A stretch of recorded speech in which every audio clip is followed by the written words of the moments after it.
चलो दोस्तों, क्या हाल चाल है सर? आज हमें पढ़ना है ऑब्जेक्टिव ऑफ मैनेजमेंट। लेकिन उससे पहले मुझे बता दो, पिछली क्लास में मैंने तुम्हें क्या बोला था? सारे चीट कोड क्या करने, लिख के लाने हैं, है ना? दिखाओ कार्टून प्रेजेंटेशन। बढ़िया बढ़िया, कोई बात नहीं, आज वाली घर पे जाएगा। हाँ वही प्रेजेंटेशन। हाँ ये भी लिखने हैं साथ साथ। पहले ऊपर सारे पिक देख लेना जो जो फर्स्ट चैप्टर की है ना, क्योंकि फिर एक चैप्टर एक साथ कंप्लीट हो जाएगा, तो फिर दूसरे चैप्टर में पहले चैप्टर की कार्टून प्रेजेंटेशन नहीं डाल सकेंगे ना। तो ये काम पिछले अगली मतलब चैप्टर 1 खत्म होने से, हाँ चैप्टर 1 खत्म होने से पहले सारी कार्टून प्रेजेंटेशन चीट कोड एक साथ होने चाहिए ना। बाकी केस स्टडी बुक से करते रहोगे ना। अब देखो रियल लाइफ एग्जांपल क्या है बाबू। 2016 कि वो खतरनाक दिन था जब मैं बहुत नहीं 2016 का वो खतरनाक दिन था जब मैं बहुत खुश हुआ था, है ना। वो इसलिए खुश हुआ कि भाई पैसे बचते हैं तो किसको बुरे लगते हैं। अब क्योंकि मैं तब भी पढ़ाता था और तब भी यूट्यूब चैनल था, लेकिन यूट्यूब चैनल पर इतना पढ़ाना फ्रीक्वेंटली, इतनी वीडियो अपलोड करना मेरे लिए मुमकिन नहीं था, क्योंकि मैं 1 GB रिचार्ज करता था 250 रुपए का। सोचो भाई, एक टीबी नहीं बोल रहा मैं, जीबी बोल रहा हूँ। 1 GB 250 रुपए का आता था और महीने महंगे तो पूछना तो भैया से। हाँ 10 साल पहले की बात हो गई यार, ठीक है। और 1 GB 250 रुपए का रिचार्ज होता था, चाहे वो एयरटेल का हो चाहे वोडाफोन का। 1 GB पूरे महीने चलता था, हमें पूरे महीने चलाना होता था। यानी कि मैं वो तभी ऑन करता था जब कोई इंपॉर्टेंट मैसेज व्हाट्सएप पर, है ना, आ जाए। वरना साइबर कैफे के दुनिया हुआ करती। किसकी दुनिया होती थी बाबू? Cyber cafe. साइबर कैफे के फ्री इंटरनेट होगा, तो कोई भी हमने वीडियो रिकॉर्डिंग करी यूट्यूब पे अपलोड करनी होती तो मैं उसे पेन ड्राइव में डाल के साइबर कैफे लेके जाता था। साइबर कैफे वाले को 1 घंटे के पैसे देता था, है ना, 50-60 रुपए घंटा उस टाइम पे शायद चलता था। और फिर 1 घंटे के पैसे में मैं रो रो के 3G की स्पीड पे वीडियो अपलोड हो रही है यार, बहुत ही दिमाग खराब होता था, है ना। राइट। फिर अंबानी जी आ गए। अंबानी जी ने थोड़ी सी कस्टमर की जिंदगी में क्या किया, थोड़ी सी खुशियां लेके आए और उन्होंने बहुत ही तगड़ा अनाउंसमेंट किया, है ना। डिजिटल रिवॉल्यूशन उसको नाम दिया, राइट। और उस रिवॉल्यूशन में ये बोला कि अब आज के बाद, ठीक है, जो डेटा रेट्स हैं, ठीक है ना, वो आपने देखे होंगे डेटा रेट्स के हिसाब से बढ़े हुए हैं। ठीक है, अगर आप देखो तो जापान में देखो 30 रुपए का 1 GB, 18 रुपए का 1 GB कोरिया में, देख रहे हो, है ना, राइट। और बोलो, अभी दिखा रहा हूं,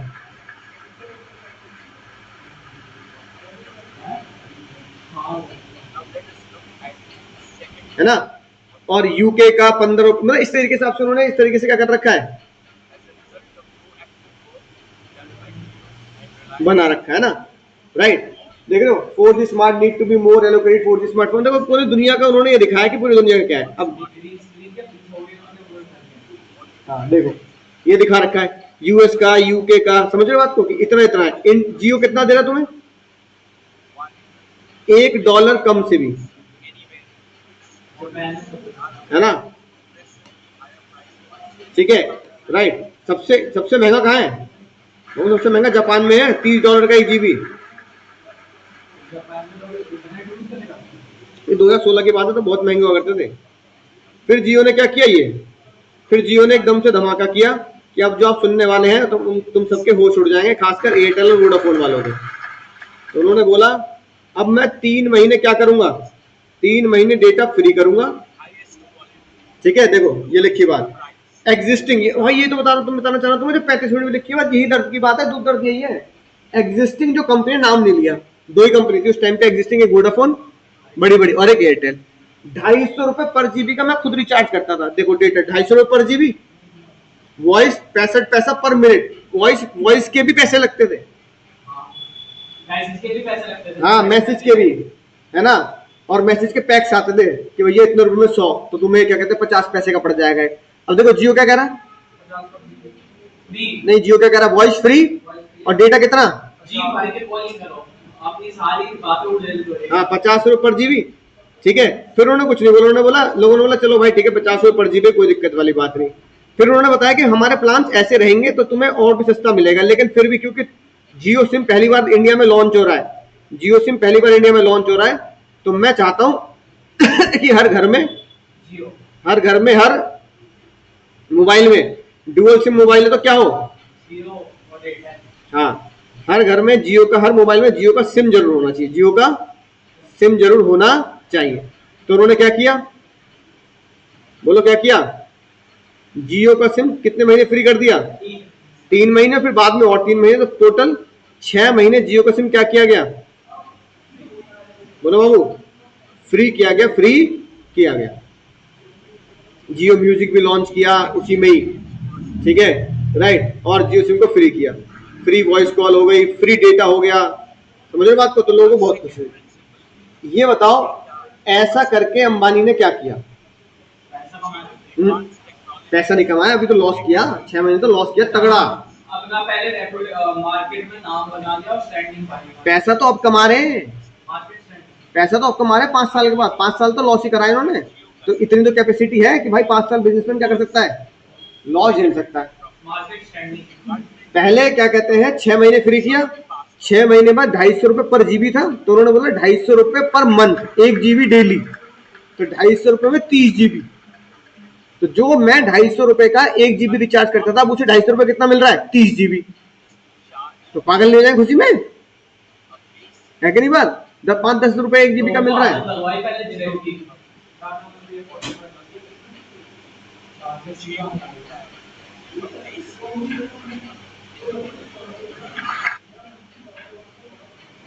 चार्जेस का 3 पीस कर दिए, ताले बजिए भाई।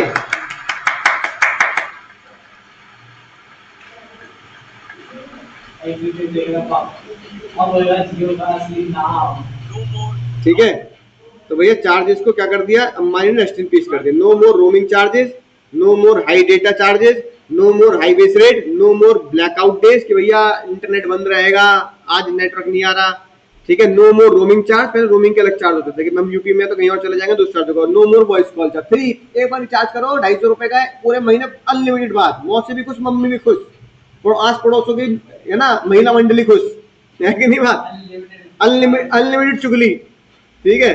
ऐसा करके बताओ भाई, अब हमारे आज के कॉन्सेप्ट से क्या पता लगा, ऐसा करके क्या हुआ, ऐसा करके सबसे पहले फ्री में देने से ये खतरनाक बात हुई, जियो ने पहला अपनी ऑब्जेक्टिव अचीव किया, ऑर्गेनाइजेशनल ऑब्जेक्टिव, जिसे बोला गया सर्वाइवल। मार्केट में खुद को इस लेवल पे ले आना कि मैं मार्केट में क्या कर लूं बाबू, मैं मार्केट में सर्वाइव कर जाऊं, मैं मार्केट में क्या कर जाऊं, सर्वाइव कर जाऊं, बोलो समझ गए सर, समझ गए ना, सर्वाइव कर जाऊं। तो इसका रियल लाइफ एग्जांपल क्या लिखेंगे, तो इसका रियल लाइफ एग्जांपल ये लिखो, चलो जिसके पास बुक है वो तो लिख लो बुक में ही, यही लिख लो, रिलायंस जियो, क्या लिखेंगे बाबू, रिलायंस जियो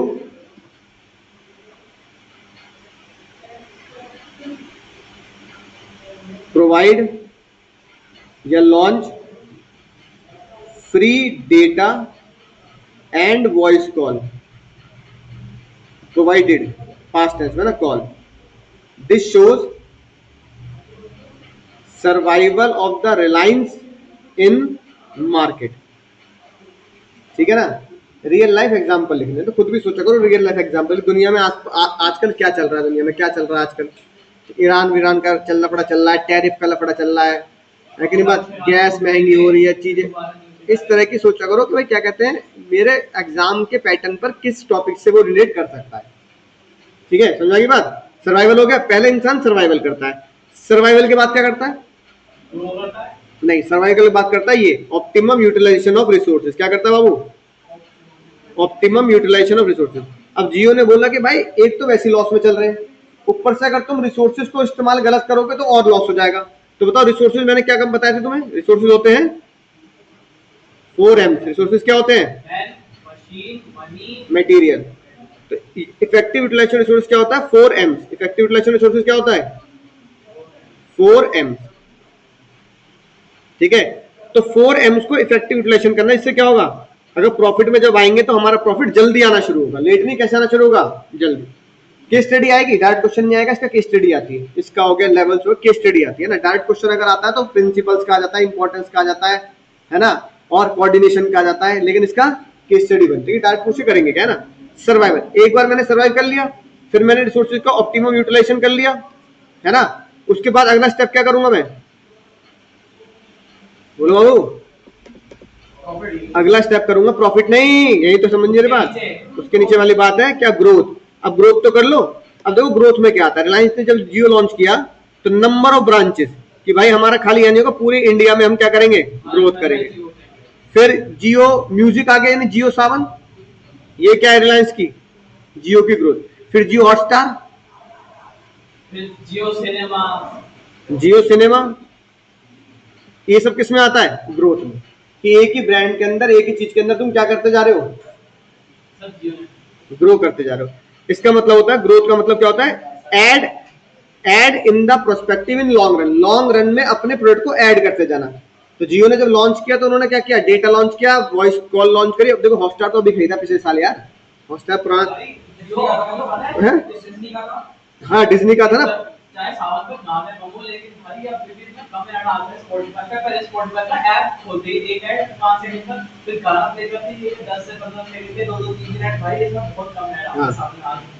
ठीक है, तो राइट, इसका मतलब क्या है, प्रोडक्ट ऐड कर दिए, number of branches, number of product, ये तो है ग्रोथ। ग्रोथ तक जब आप पहुंच जाओगे तो ऑटोमेटिकली समझ लो, ग्रोथ तक पहुंच के क्या हो गया बाबू, प्रॉफिट ऑटोमेटिकली होगा। तो प्रॉफिट क्या है, इंश्योर दैट प्रॉफिट आ रहा है किसके लिए, सारी कॉस्ट को कवर करने के लिए। प्रॉफिट क्यों होता है भाई, टू कवर द कॉस्ट, याद आया, सेल्स, सारे के सारे खर्चे, नीचे क्या बचेगा, नेट प्रॉफिट। पीएनएल अकाउंट तो बनाया हुआ ना 11वीं में, तो वही प्रॉफिट होता है। इससे क्या होगा, कवरिंग द, इससे सारी कॉस्ट कवर हो जाती है, इससे मेरे सारे रिस्क कवर हो जाते हैं। ठीक है, राइट, बोलो। सर्वाइवल का मतलब क्या होता है बाबू, सर्वाइवल का मतलब पता क्या होता है, इकोनॉमिक्स की भाषा में बोलते हैं ब्रेक इवन पॉइंट। बताओ बीईपी क्या होता है, हाँ ब्रेक इवन पॉइंट क्या होता है, कौन सी सिचुएशन होती है, ब्रेक इवन पॉइंट होता है या तो ना लॉस ना प्रॉफिट, हाँ यानी कि जहां पर जीरो प्रॉफिट है, ना तो लॉस है मेरा ना प्रॉफिट है, ब्रेक इवन पे चल रहा है।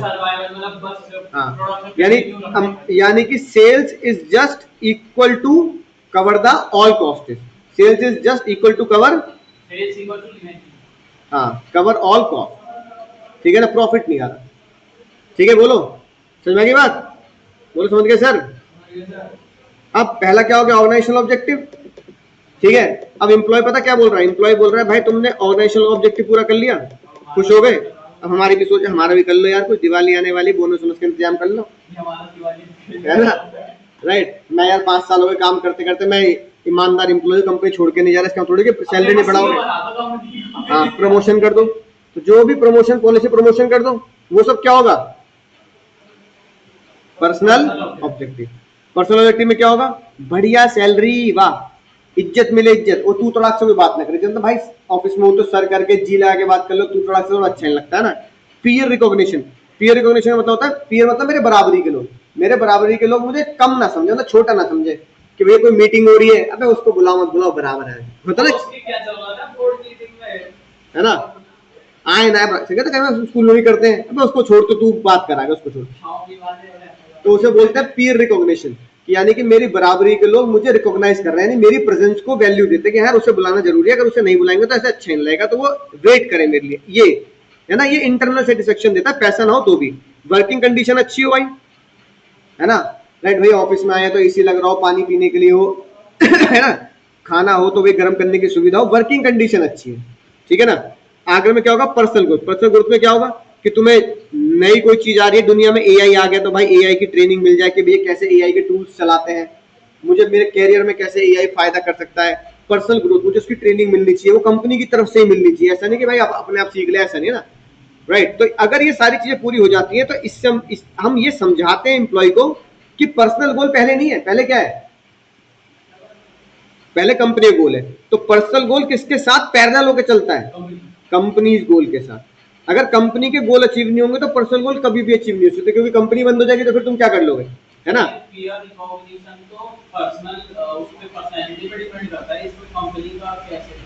नहीं नहीं, कंपनी को वो कहते हैं कि भाई आप लोगों को मीटिंग में ये समझाओ कि अपने जो बराबर के लोग हैं उनसे तो इज्जत से बात करनी है, हमने छोटों से ही बात करनी है। तो चौकीदार है, ठीक है, तो तू थोड़ा थोड़ी बात कर रहे चौकीदार, फिर कहता है चौकीदार भैया है ना, इस तरीके से। मतलब ठीक है, चौकीदार भी तो उसे पता लगे यार मुझसे लोग रिस्पेक्ट से बोलते पीयर रिकॉग्निशन, मेरे साथ के काम करने वाले लोग मेरी प्रेजेंस को रिकॉग्नाइज करते हो, मतलब जानते हो हाँ ये भी है भाई, मतलब ये भी इज्जत रखता है। जैसे घर वाले है ना, तो कई बार हमें ऐसे फील होता है कि घर वालों के सामने हमारी कोई इज्जत ही नहीं है।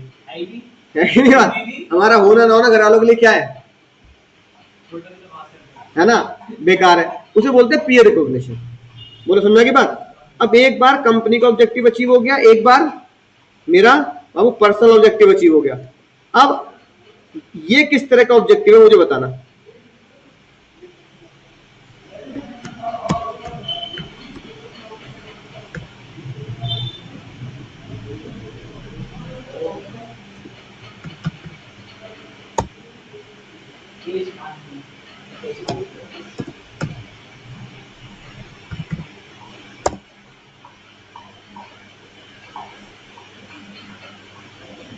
हाँ चलो ये देखते हैं।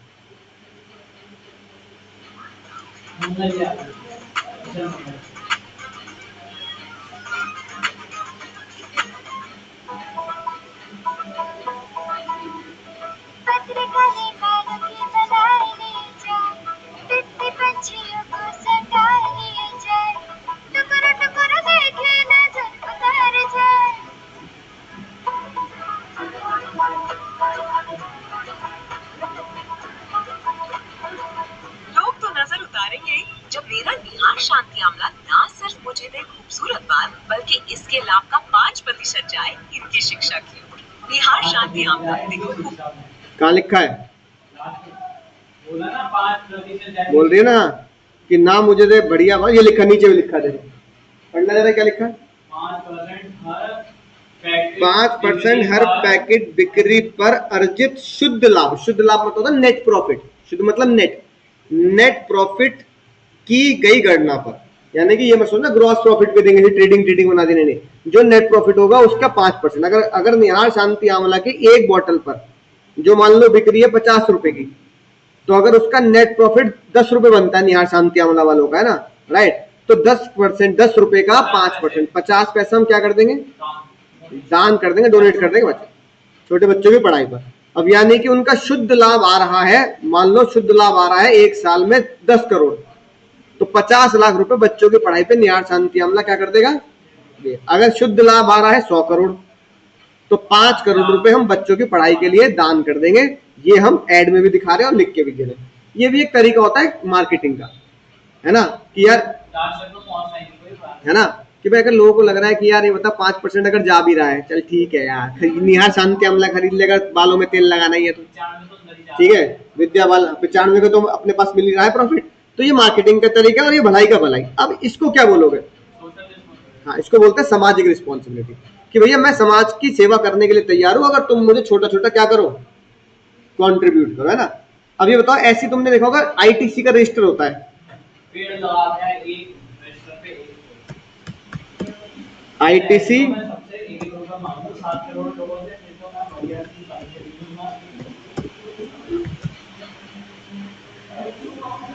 है ना, बात मत करो।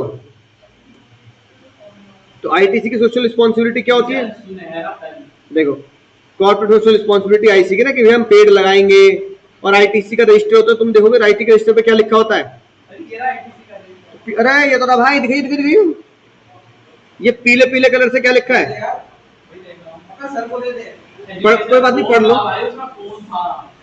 पढ़ के देख लो, पढ़ के येलो कलर में जो लिखा है, पढ़ के बोलो तो। ITC primary education program is designed to provide children from weaker sections access to learning with special focus on quality and retention। हाँ ये देखो, इस यहाँ पे लिखा होगा कि अगर तुम आईटीसी का एक रजिस्टर 2 रजिस्टर खरीदोगे, तो आईटीसी के रजिस्टर खरीदने पर हम 1 रुपया, पता नहीं कितने रुपया, कितना पैसा क्या करेंगे, गरीब बच्चों के पढ़ाई के लिए, या उनको हम खुद ही क्या कर देंगे, कॉपी पेंसिल और पेन वगैरह क्या कर देंगे, ये रजिस्टर वगैरह क्या करेंगे, डोनेट करेंगे। ये आईटीसी क्लासमेट का क्या है, सोशल रिस्पॉन्सिबिलिटी। समझ में आई बात? तो भाई ये बताओ, रियल लाइफ एग्जांपल समझ गए नहीं समझ गए? ठीक है। ऐसी वैष्णो देवी गए हो कभी भाई? वैष्णो देवी में जो पानी के वाटर कूलर लगे हैं और आरओ सिस्टम लगा है, वो किसने लगा रखा है? उसका भी गौर नहीं किया होगा तुमने। नहीं बाबू नहीं, पागल हो रहे हो। श्राइन बोर्ड नहीं, इंडियन ऑयल कॉर्पोरेशन आईओसी में।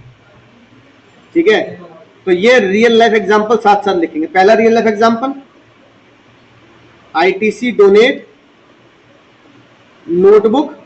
कोई मैंने सुना है एक कंपनी की शायद है वो खंडाला भी करवाती है, नाम टी सीरीज टी सीरीज है ना, टी सीरीज वालों का ही चलता है वो, कई दसियों साल से चल रहा है। खंडाला करवाते हैं और दूसरा आईटीसी डोनेट, दूसरा का एग्जांपल क्या लिखा है? इंडियन ऑयल निहार, निहार शांति आमला कितना डोनेट करते हैं? 5% of net 5% of net profit for या to education of girl child. ठीक है, ऐसी बाबू तीसरा क्या बताया? Indian Oil Corporation in Jammu, Jammu लिख देते ना, वैष्णो देवी क्या लिखेंगे? जम्मू में क्या दे रहे हैं वो? Free RO water facility for the public, है ना। अब इसे बोलते हैं सोशल ऑब्जेक्टिव्स। क्या बोलते हैं इसे? ये मैंने तुम्हें रियल लाइफ एग्जांपल बता दी, ये जो एग्जाम में लिखने। ठीक है, अब देखो इससे क्या होगा? सोसाइटी का बेनिफिट हुआ, बोलो। दूसरी सोशल रिस्पॉन्सिबिलिटी हम कैसे निभा सकते हैं? एनवायरमेंटल फ्रेंडली होना चाहिए। कैसे होना चाहिए? Environmental friendly. तीसरा क्या होना चाहिए? एम्प्लॉयमेंट भी सोशल रिस्पॉन्सिबिलिटी में आता है, लोगों को नौकरी देना। स्कूल्स वगैरह खोलने चाहिए, क्रैच खोलने चाहिए। प्राइस हमेशा क्या रखना चाहिए? रीजनेबल। जियो ने सोशल रिस्पॉन्सिबिलिटी निभाई है। अरे छोटे बच्चों को रखने वाला, जो बच्चे स्कूल नहीं जाते ना, तो उनको जहां छोड़ देते उन्हें बोलते क्रैच। छोटे बच्चों की देख, प्ले स्कूल यार, प्ले स्कूल, बच्चों का प्ले स्कूल होता है ना, उसको क्रैच बोलते हैं। अगला क्या होता है? Social responsibility. मोबाइल दुकान, मोबाइल में लग रहा है, सोशल सर्विस करनी चाहिए देश की भलाई के लिए, है ना, और वीकर सेक्शन को जॉब भी देनी चाहिए। तो ये क्या होती है हमारी सोशल रिस्पॉन्सिबिलिटी। यानी कि तीन हमने अब क्या पढ़ दिया? अब तक हमने क्या पढ़ लिया? 3 ऑब्जेक्टिव होते हैं। पहला बोलो, ऑर्गेनाइजेशनल ऑब्जेक्टिव। अब दूसरा पर्सनल ऑब्जेक्टिव, और तीसरा सोशल ऑब्जेक्टिव। ठीक है, ऑर्गेनाइजेशन में पहला कौन सा आता है? सर्वाइवल। दूसरा कौन सा आता है? ग्रोथ नहीं, ऑप्टिमम यूटिलाइजेशन ऑफ रिसोर्सेज।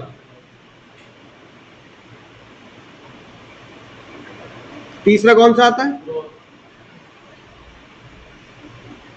चौथा कौन सा आता है? ठीक है, पर्सनल में समझ गए क्या होता है? Peer recognition, salary, respect, promotion, bonus, ये सारे। सोशल में समझ गए बात? जॉब, एम्प्लॉयमेंट, ठीक है, और रीजनेबल प्राइस पे डेटा देना, राइट। क्रैच, स्कूल्स, पहचान लोगे किस स्टडी में, और लिख भी दोगे, लिख दोगे। ठीक है, इसके अलावा मुझे एक चीज बताओ कि ये तो पूरे चैप्टर हम पढ़ेंगे आगे, इसको तो अभी पढ़ने की जरूरत नहीं है। फंक्शंस, प्लानिंग, पूरा चैप्टर है ये, हमें बताइए कोर्स में पूरा चैप्टर है। Planning, organising, staffing, directing, controlling, इसका ओवरव्यू दे रखा है। तो फंक्शन ऑफ मैनेजमेंट में क्या होता है? प्लानिंग। प्लानिंग क्या होती है? एडवांस में। प्लानिंग मुझे क्या जवाब देता है? What to do and who to do, क्या करना है और कौन करेगा। ऑर्गेनाइजिंग क्या होता है? ऑर्गेनाइजिंग होता है चीजों को संगठित करना। क्या करना? रिस्पॉन्सिबिलिटी को बांटना, जैसे स्कूल में कमेटी और कंपनी में डिपार्टमेंट। स्टाफिंग क्या करता है? लोगों को हायर करना। स्टाफिंग क्या करता है? राइट पीपल होने चाहिए राइट काम के, लोगों को हायर करना। ठीक है, ये स्टाफिंग फंक्शन होता है कि लोगों को ढूंढना और उन्हें हायर करना, उन्हें जॉब पे रखना और समझाना। डायरेक्टिंग क्या होता है? उन्हें मोटिवेट करना और समझाना। मोटिवेट करना, समझाना, उनको चेक करना, उनको डायरेक्शन देना कि कैसे कैसे उन्हें काम को परफॉर्म करना है ताकि कंपनी चलती रहे, है ना। ये ले जाओ ना, घर ले जाओ। ठीक, ठीक है। कंट्रोलिंग, कंट्रोलिंग, कंट्रोलिंग क्या होता है? कंट्रोल करना नहीं, परफॉर्मेंस को चेक करना। यानी हिंदी में अगर बोलूं कि जो मैंने सोचा क्या वो मैंने पाया कि नहीं पाया। ठीक है, performance toward the organisation goals. ठीक है, तो मैंने जो सोचा उसे बोलते हैं स्टैंडर्ड। जो मैंने स्टैंडर्ड, अब तुमने स्टैंडर्ड तो बना ले, भैया मैं तो ले आऊंगा 100 में से 100, ठीक है, लेकिन भाई तुम्हारी हालत प्री बोर्ड में निकल लिया 70-80, तो डिफरेंस है ना। तो मैंने स्टैंडर्ड तो बहुत ऊंचे बना लिए, स्टैंडर्ड समझ गए ना। स्टैंडर्ड, प्लान, स्टैंडर्ड को बोलते हैं प्लान। प्लान तो बहुत ऊंचे ऊंचे मैंने, स्टैंडर्ड तो बहुत सोच लिया, लेकिन जब मैंने उसे मेजरमेंट किया, नापा, तो पता लगा कि भाई स्टैंडर्ड जो सोचा था वो मैंने पाया या नहीं पाया। अगर वो नहीं पाया तो मेरे अंदर कमी है। कमी को बिजनेस की भाषा में क्या बोलते हैं? डेविएशन। क्या बोलते हैं? मेरे अंदर कमी है और मुझे उस कमी को क्या करना पड़ेगा? दूर करना पड़ेगा, ठीक करना पड़ेगा। तो ये कंट्रोलिंग पूरा चैप्टर हम समझेंगे कैसे कमी को पहचानते हैं, कैसे कमी को दूर किया जाता है। बोलो, समझा ये बात? तो प्लानिंग एडवांस में होती है, what to do, how to do ये होता है। ऑर्गेनाइजिंग, चीजों को संगठित करना, इकट्ठा करना और चीजों को उसके काबिलियत के हिसाब से बांटना, ऑर्गेनाइजिंग हो गया। स्टाफिंग, जो काम बांटा है उसके लिए एम्प्लॉय को हायर करना। अब यार ये बताओ, घर में फंक्शन है, खाने पीने का बर्थडे फंक्शन है, तो हलवाई ढूंढोगे, ये तो नहीं मोची को ले आओगे, है कि नहीं बात? मोची भैया, मोची मिल गया यहाँ पे बगल में हमारा स्वाति स्वीट्स के सामने वाला मोची भैया मिल गए, कहने लगे खाना तो मैं भी बना ही लेता हूँ यार, चलो भैया तो एक काम करो तुम ही करो, रंग ही तो डालना है, पॉलिश का रंग डाल देंगे लाल, है कि नहीं बात? सब्जी बढ़िया आएगी। तो भाई हलवाई के काम के लिए मोची को कभी हायर नहीं किया जा सकता, सेम मोची के काम के लिए हलवाई को हायर नहीं कर सकते आप। तो ये होता है staffing function, right people for the right job. फिर डायरेक्टिंग, डायरेक्टिंग पता है क्योंकि इंडिया में नहीं पूरी दुनिया में कॉमन सी बात है, पूरी दुनिया में कॉमन सी बात है, लेबर से अगर काम कराना तो लेबर को मोटिवेट करना पड़ता है, कभी कभी लेबर को डांटना पड़ता है। हम भी घर वालों को लेबर ही तो है, डांट टपट के काम करते हैं। हाँ, मोबाइल में टाइम वेस्ट मत कर, ये कर ले वो कर ले ना। तो डायरेक्टिंग, मोटिवेट करना, समझाना। और कंट्रोलिंग ये होता है कि जो मैंने सोचा एक दिन में 100 यूनिट बनवा दूंगा लेबर से, शाम को लेबर घर जा रही, कह रही भैया 90 ही बन पाई। अरे 10 क्यों नहीं बन पाई भाई, है ना भैया? लाइट चली गई थी भैया, मशीन बंद हो गई थी भैया, डीजल खत्म हो गया था, है कि नहीं बात? हाँ, या फिर क्या कहते हैं, मेरी गलती नहीं, और रॉ मटेरियल लेट भेजता है कौन? प्रोडक्शन वाला रॉ मटेरियल लेट भेजता है।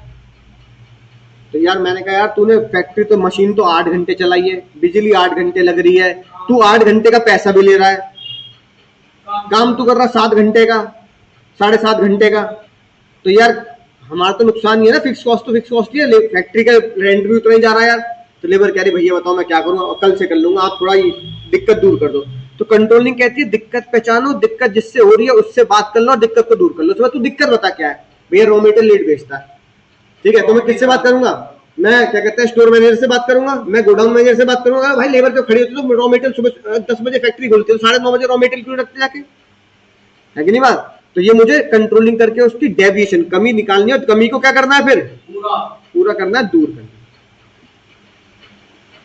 बोलो, समझा के बात? तो ये होता है हमारा कौन सा टॉपिक बाबू? कंट्रोलिंग। अब कंट्रोलिंग नहीं, फंक्शंस।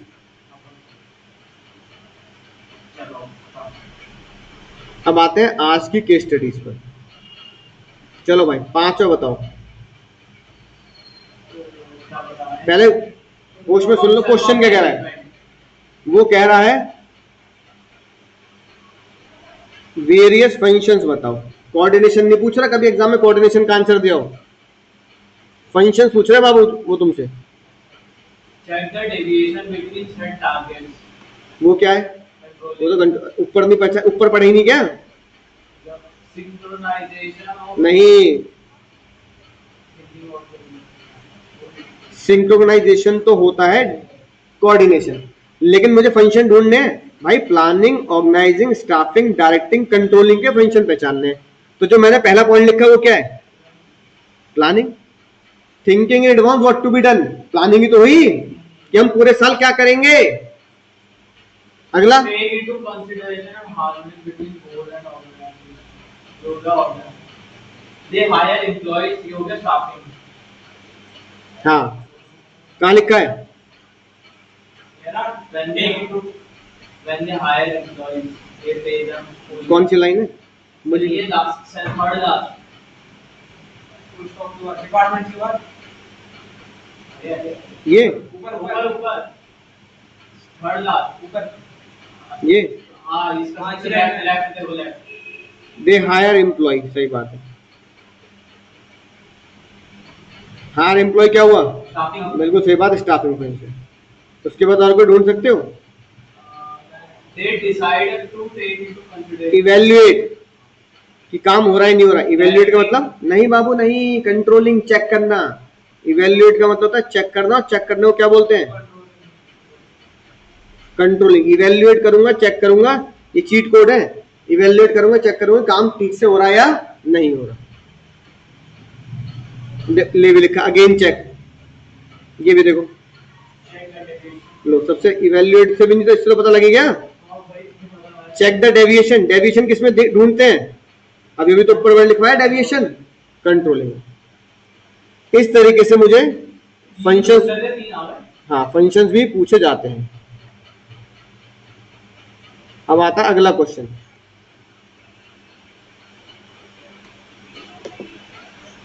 सही ढूंढे, प्लानिंग, स्टाफिंग और लाइन कोड करने के लिए आएगा तो हम लाइन कोड करके भी लिख देंगे। भाई क्वेश्चन अगर करने हैं ना केस स्टडी, तो जो मैंने तुम्हें चीट कोड की पीडीएफ में लिखवाया उसे रोज उसे याद करना है, तो तुम्हें पता लगेगा कि भैया कुछ भी मुश्किल नहीं है, केस स्टडी सॉल्व करना कुछ भी मुश्किल नहीं है। हेडिंग के मेमोरी कोड और केस स्टडी के चीट कोड।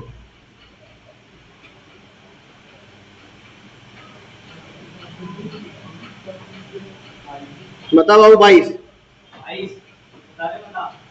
क्या बताने हैं? ऑब्जेक्टिव बताने हैं। ऑब्जेक्टिव से होगा और पर्सनल। 3 तरह के ऑब्जेक्टिव होते हैं, एक होता है ऑर्गेनाइजेशनल ऑब्जेक्टिव, एक होता है happy and satisfied, personal objective. Happy and satisfied function नहीं पूछ रहा वो, कभी इंटेंजिबल लिखा है। हाँ ऑब्जेक्टिव, और पर्सनल के साथ साथ social. Initiative for providing employment हो गया आपका social. Adequate revenues to cover cost जो हो गया आपका ऑर्गेनाइजेशनल। और भाई ऑर्गेनाइजेशन में कौन था? ऑर्गेनाइजेशन तो वो कौन सा हुआ? Break even point. Break even point मतलब सर्वाइवल। ब्रेक इवन पॉइंट मतलब क्या होगा वो? सर्वाइवल। सर्वाइवल। तो सर्वाइवल का चीट कोड क्या होता है? Adequate revenue to cover the cost. ठीक है, इसका मतलब क्या है? Turnover increase. अगर टर्नओवर बढ़ रहा है तो ये क्या है?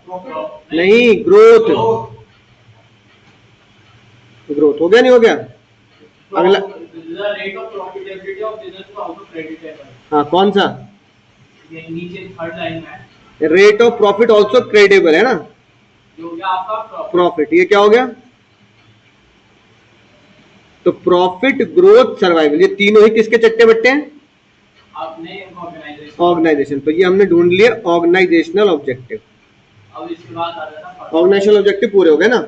हाँ जो तुम कहते कौन से कहते? Happy and satisfied with remuneration. Happy and satisfied with their remuneration, यानी कि पैसे से वो बहुत खुश है, वर्किंग कंडीशन से बहुत खुश है, प्रमोशन भी उनका बढ़िया होता है। तो ये क्या हो गया? ये हो गया बाबू पर्सनल ऑब्जेक्टिव। और अब moral obligation company taken many initiative for providing employment. हाँ बस आगे पढ़ने का जरूरत नहीं है भाई। एम्प्लॉयमेंट, एम्प्लॉयमेंट दे रही कंपनी, वो भी गरीब लोगों को विलेजेस में। हाँ सोशल ऑब्जेक्टिव। अब कोई तुमसे कह दे कि भाई ऑब्जेक्टिव बता दो लाइन कोड करके, हम तो चाहते हैं भाई एग्जाम में ये क्वेश्चन आए, तभी तो हमारे नंबर ज्यादा होंगे, क्योंकि हमें पता है कि उस चीट कोड से हम लाइन कोड कर देंगे। भाई चीट कोड पहचानने का मतलब क्या? वो लाइन कोड कर देना। तो मैं तो चाहता हूँ सारे के सारे क्वेश्चन कैसे आने चाहिए सीबीएसई में? लाइन कोड करके, तभी तो दिमाग लगाया बच्चा कि हाँ भाई ये लाइन कोड करके मुझे ये पता लग रहा है ना। तो बस पूरे उसमें कुछ नहीं करना, सिर्फ और सिर्फ 1 मिनट। कहाँ भागे चले जा रहे हो तुम? बड़ी जल्दी हो रही है भाई। केस स्टडी हो गई ना। अभी रुक तो जाओ, देख दो और भी।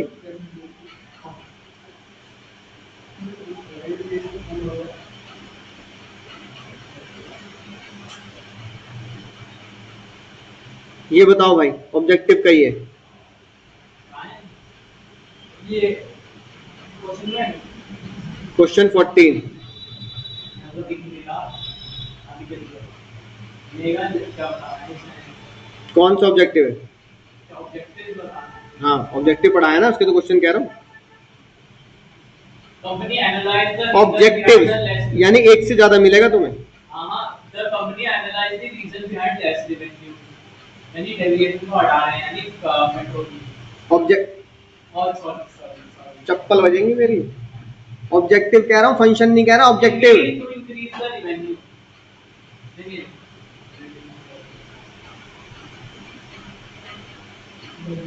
देखो, रेवेन्यू को बढ़ाने के लिए क्या कर रहे हैं? Company analyse the reason behind the revenue, यानी कि वो क्या कर रहे हैं? ऑर्गेनाइजेशनल ऑब्जेक्टिव कर रहे हैं। क्या करेंगे वो भाई? पैसे को अगर रेवेन्यू को अगर कॉस्ट को घटाएंगे तो क्या होगा? सर्वाइवल आएगा भाई। ये बताओ, हाँ बिल्कुल सही बात। रिड्यूस द कॉस्ट का मतलब क्या है? Optimum utilisation of resources is equal to efficiency.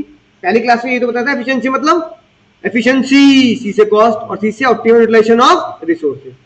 तो ये कौन सा होगा optimum utilisation of resources? Organisational objective, है ना? बोलो अब क्या होगा? Start with the manufacture. Solar heater दे रहे, सोलर हीटर यानी कि लोग क्या समझा रहे हैं? सोशल ऑब्जेक्टिव, हाँ कि भाई अब बिजली बिजली की दिक्कत नहीं, धूप से। विदाउट पोल्यूटिंग, हाँ विदाउट पॉल्यूशन। क्या होगा?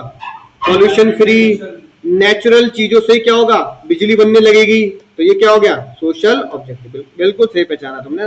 ऑर्गेनाइजेशनल ऑब्जेक्टिव में ऑप्टिमम यूटिलाइजेशन ऑफ रिसोर्सेज और सोशल ऑब्जेक्टिव में हमारा eco friendly method. Eco friendly method, weaker section society, generate employment, ये सारी चीजें। ये चाहे तुम यहां से याद कर लो, जीके पीएल कर लो यहां से, चाहे ये तुम जीके पीएल कर लो, है ना, नोट से। बात एक है, कहीं से भी कर लो, याद होनी चाहिए बात। 15 बताओ, 15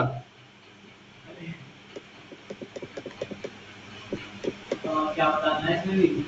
ऑब्जेक्टिव, हाँ इसमें भी ऑब्जेक्टिव। ये लिखा manufacturing solar lighter there was no reliable supply of in rural area, यानी सोशल ऑब्जेक्टिव। ठीक है, sufficient to cover the cost and risk, यानी आपका सर्वाइवल। सही, ओ बहुत बढ़िया।